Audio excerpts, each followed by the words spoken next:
bird attacks me. This bird attacks humans and can even kill you. Let's look into it. But before we start here, this is a backstory of what happened. This is the menacing bird's appearance, has a beak that is surprisingly sharp for hunting purposes.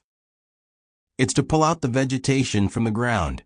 It's a black color, which is long and wide. The head is black with a stripe of white, and it is one of the most important parts of the body.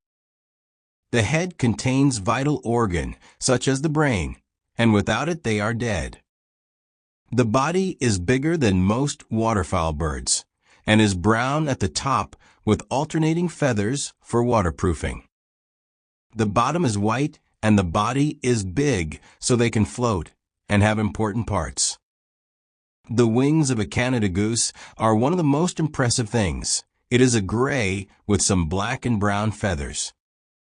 They have 20,000 to 25,000 feathers on the wings. The breast is white, which contrasts the rest of the body. The main reason for the breast is muscles. The muscles needed for flying are in the breast of a Canada goose. The day in the life of a Canada goose is actually very interesting compared to other humans.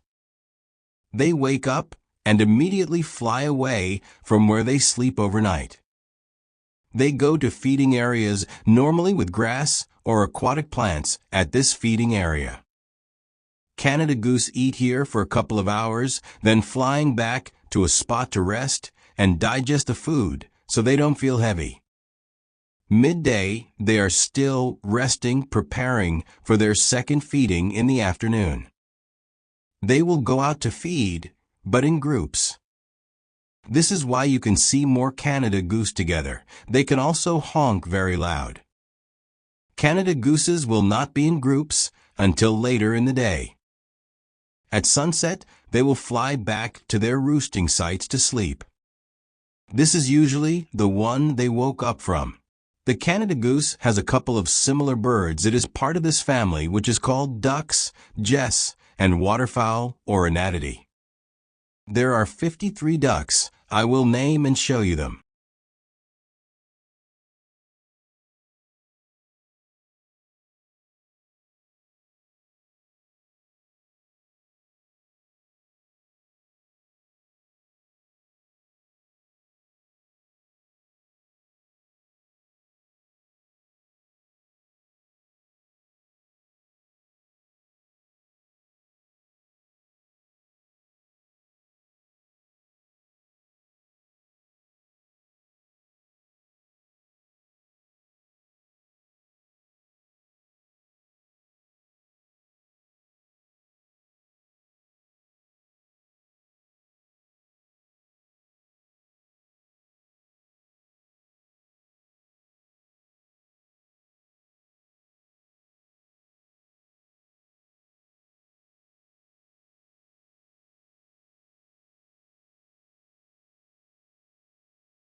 Canada goose live in 3 zones and are surprisingly quite spread out in places. Canada goose live near water, so you can see Canada goose there. The first zone is breeding, and it is orange and up north. Canada goose only come here in March all the way to mid-May for this reason. But you might be wondering why they breed so early. It's because the baby geese take longer to develop compared to other ducks. They need to breed early to make sure that their wings work for migrations. The next zone is the year-round zone, which is purple. This zone is where Canada goose live and stay here year-round because it is not cold enough to move and there is food and water. The next zone is non-breeding, which is a light blue color. Canada gooses only come here in the winter because it may be too cold up north. There is still food here and water for them to eat.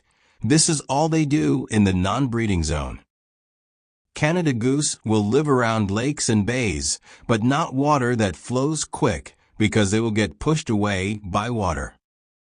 Canada goose are attracted to grassy areas because they can eat grass, and it gives a nice open view to spot predators. Nests are the same like other ducks. The nest is on the ground, or it can be on a tiny hill and be slightly elevated. Female goose will pick the site and do most of the nest construction. They like open areas to spot predators. As you can see, the nest is made out of materials near the nest. This can be grasses, reeds, and sticks. To keep the eggs warm, the female will pluck feathers and line the nest with them for amazing insulation. The diet of a Canada goose is made up of two things: meat and plants. This makes them omnivores. Their diet is made up of 10% meat and 90% plants. Most Canada goose are vegan, but you can still consider them as omnivorous because they eat meat. Here is some meat they eat. Worms are common because they are near water. Same thing with snails. Canada goose's primary foods are plants instead. Here is a list for you. Kentucky bluegrass is a staple when on land. Perennial ryegrass, tall fescue, orchard grass, brome grass. They eat these grasses on land. Water grasses consists of water lilies, cattails, pondweed, and duckweeds are great plants. Seeds and roots are also eaten. Sedges and even wild rice are common. You can feed Canada goose, but feed them these things only. Corn and peas are great foods for them because of high nutrients. Here is a video of a Canada goose's foraging for their food.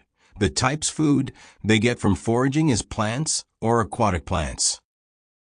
You can spot Canada gooses hunting, but it's rare because they are mainly herbivores which only eat plants. Breeding female Canada gooses eat meat to have strong babies. Canada goose are pretty big ducks with good defense systems and are aggressive. So adults just don't have too much predators, but still has to watch out for them. Canada goose are naturally very aggressive. There's video of them attacking humans like this.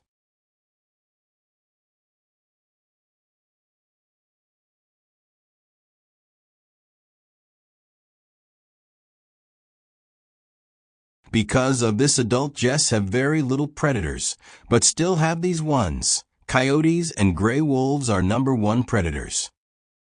Young Jess have way more due to how small they are, and they can't defend against them. Some predators are mainly birds of prey, such as the snowy owl, golden eagles, bald eagles.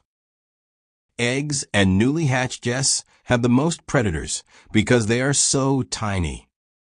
Here are a few coyotes, Arctic foxes, northern raccoons, red foxes, large gulls, common ravens, American crows, carrion crows.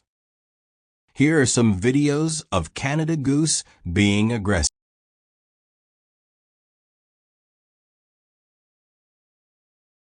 Here are some facts for the Canada goose. It's about 30 to 43 inches tall, which is 2 feet 6 inches to 3 feet 7 inches. Its weight is 3 pounds to 9 pounds. There is about 4 to 5 million Canada goose in North America. So if you find one, you're pretty lucky. Canada goose is actually not the official bird of Canada. That title goes to the gray jay. The Canada goose is also a national symbol of Canada. The call. Wow.